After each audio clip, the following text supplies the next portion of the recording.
The following are excerpts from conversations on Reddit explaining the meaning of 0 is equal to 2, a philosophical idea about the way we experience reality. Question. Someone mentioned the equation of 0 equals 2. So I looked it up, but I'm still having difficulty fully grasping the meaning of the equation. Can someone with better knowledge than myself please help me understand what this means, and if it really means a union with the divine? Response.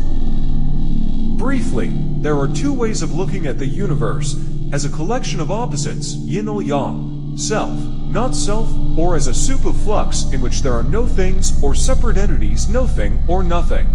This nothing is not the absence of the universe, but the absence of separate things, which are arbitrary creations of how minds perceive the universe. These are two different, equally valid, ways of looking at the universe.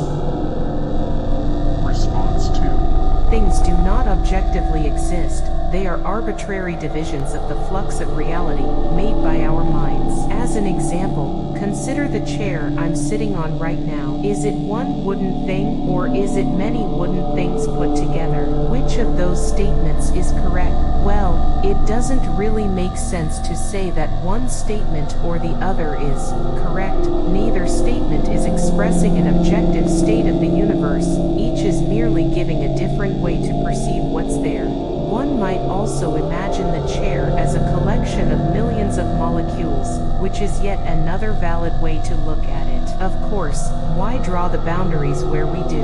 At the subatomic level, the atoms that make up the chair aren't any different than the atoms that make up the air around it, or that make up my body when I'm sitting on it. And on a molecular level, everything that I might consider a chair in one frame of reference is constantly in flux, so the chair I'm looking at now is not the same thing it was when I started typing this message.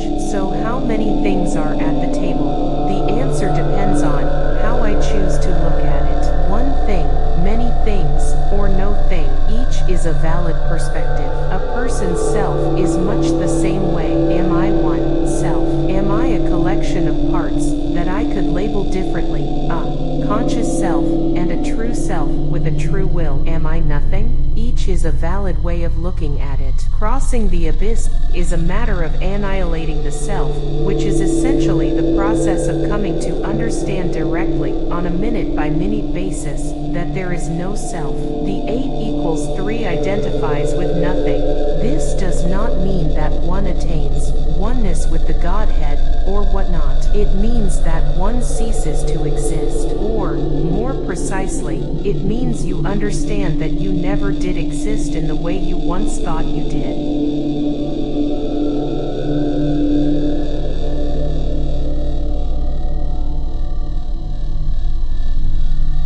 Don't worry about this now. Discover and carry out your true will. Everything else takes care of itself. You're nothing but a pack of cards anyway. Response 3. Another perspective. All things are ultimately of one substance or source, the Ein Sof of Thelemic mysticism, the Tao, the monad, Newt, etc. However, this oneness naturally expresses itself through division and multiplicity, i.e., the infinite phenomena that make up the cosmos. I am divided for love's sake, for the chance of union.